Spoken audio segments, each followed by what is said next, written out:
JJ. On Doge and the fraud claims, Elon Musk in the Oval yesterday gave us some information on that. We're just wondering if there's some proof, evidence. Is the White House willing to share evidence of those fraud claims, or can Elon Musk come to the briefing room and share material evidence of what he's talking about? Sure, I would love for Elon Musk to come to the briefing room. That's why we had him go to the Oval Office yesterday, where I think he provided great answers. He was speaking in layman's terms, speaking common sense to all of you in the media, but also to Americans at home. But I would say especially to all of you in the media, because I think it's a real fallacy that there's this alleged lack of transparency when it comes to Doge.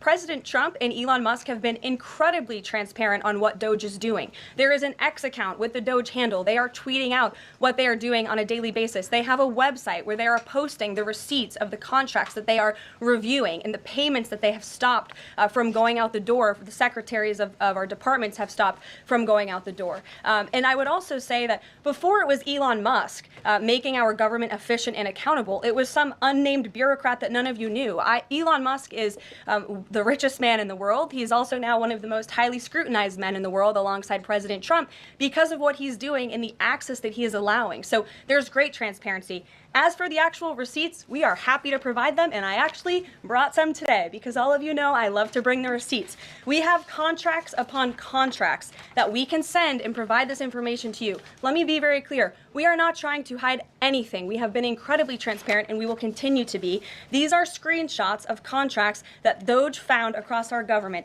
This is a DEI contract, $36,000 for U.S. citizenship and immigration services. That is against the president's policies and his America First agenda. This is a $3.4 million contract, a Council for Inclusive Innovation at the U.S. Patent and Trademark Office, Department of Commerce, another DEI contract that Doge identified.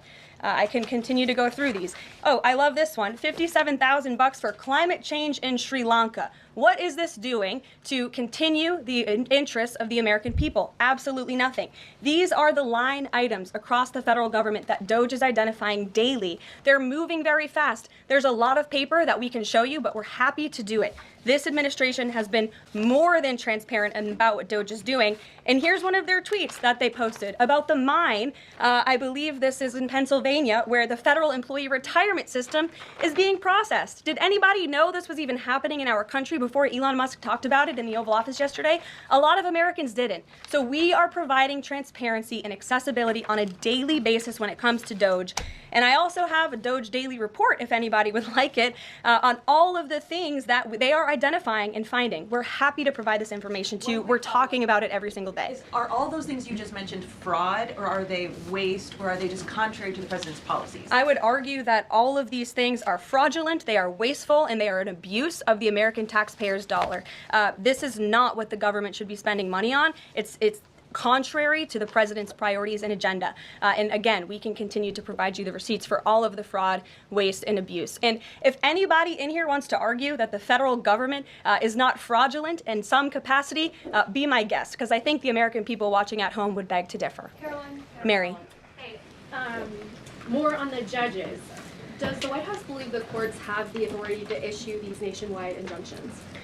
We believe that the injunctions that have been issued by these judges have no basis in the law and have no grounds, and we will, again, as the president said very clearly yesterday, comply with these orders, but it is the administration's position that we will ultimately be vindicated, and the president's executive actions that he took were completely within the law, they were constitutional, and we look forward to the day where he can continue to implement his agenda. And I would just add, it's our view that this is the continuation of the weaponization of justice that we have seen against President Trump. He fought it for 2 years on the campaign trail. It won't stop him now. Brian. Yes.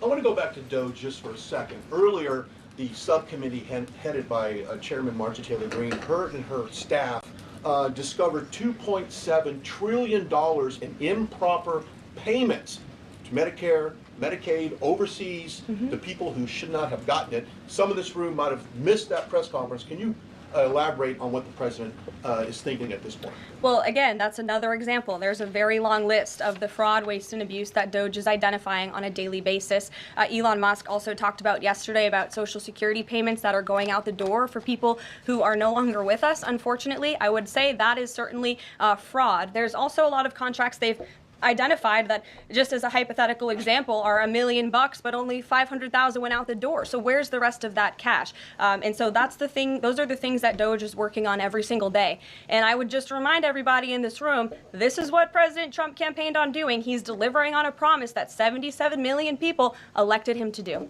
James. Thank you very much, Caroline. Two foreign policy questions, if I may. Sure. First, the statement that was released after this morning's phone calls identified Mr. Witkoff as the special envoy who will be part of the delegation that undertakes to resolve the Russia-Ukraine war. I had thought that that individual was General Kellogg, and so can you clear that up?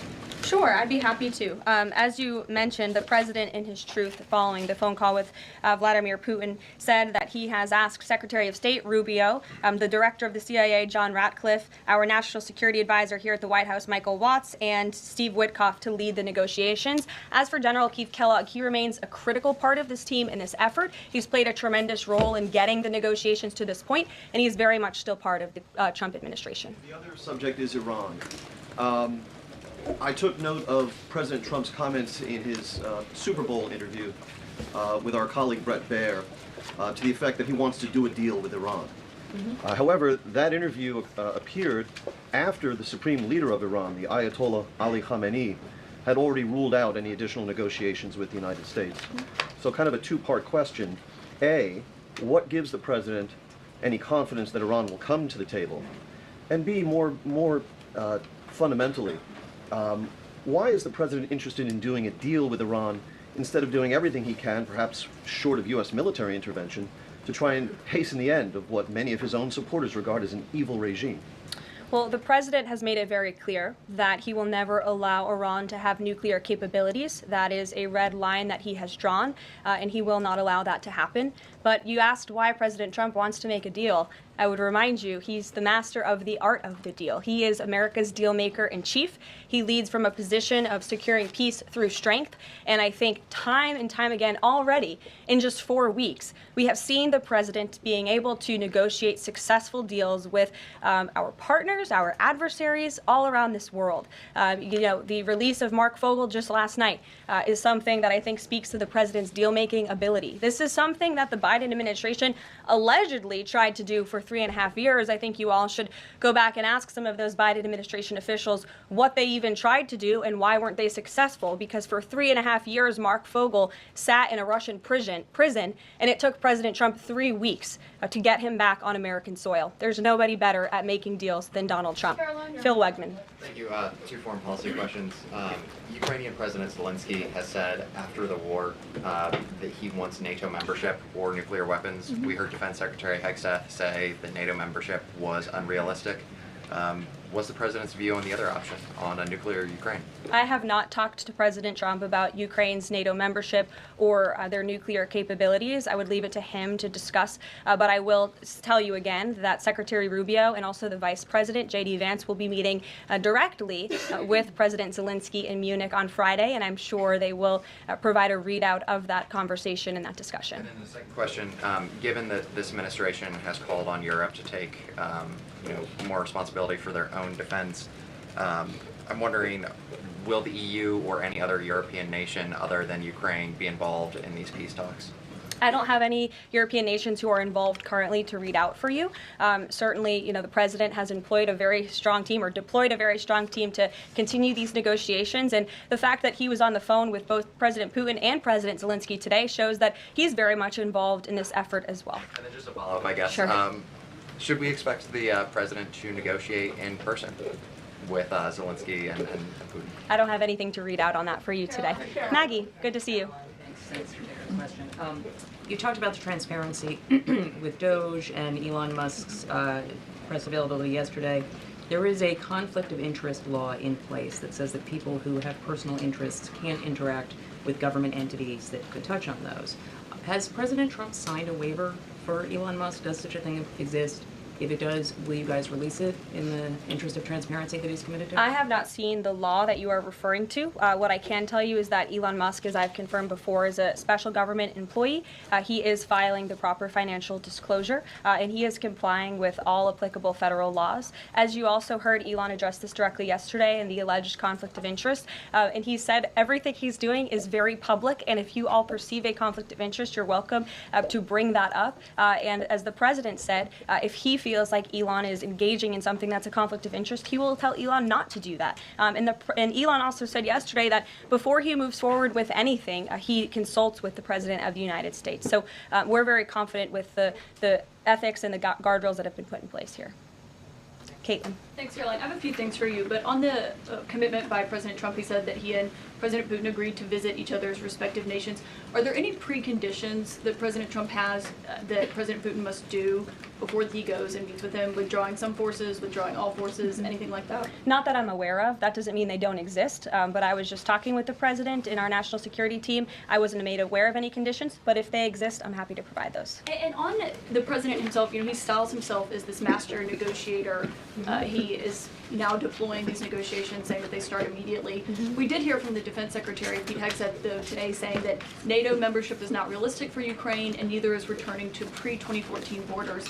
Aren't they giving away bargaining chips before these negotiations have even started? Again, I haven't talked to the president about Ukraine's NATO membership, and he appointed several individuals to negotiate on his behalf. He's directly involved in these negotiations as well, and I'm sure if you ask him that question in the near future when you're able to, he'll give you an answer. I just don't want to get ahead of him on it. And final thing for you, which White House official made the decision to bar the AP reporter from the Oval Office and the diplomatic reception room last night? Well, first of all, let me just set the record straight. It is a privilege to cover this White House. It's a privilege to be the White House press secretary. And nobody has the right to go into the Oval Office and ask the President of the United States questions. That's an invitation that is given.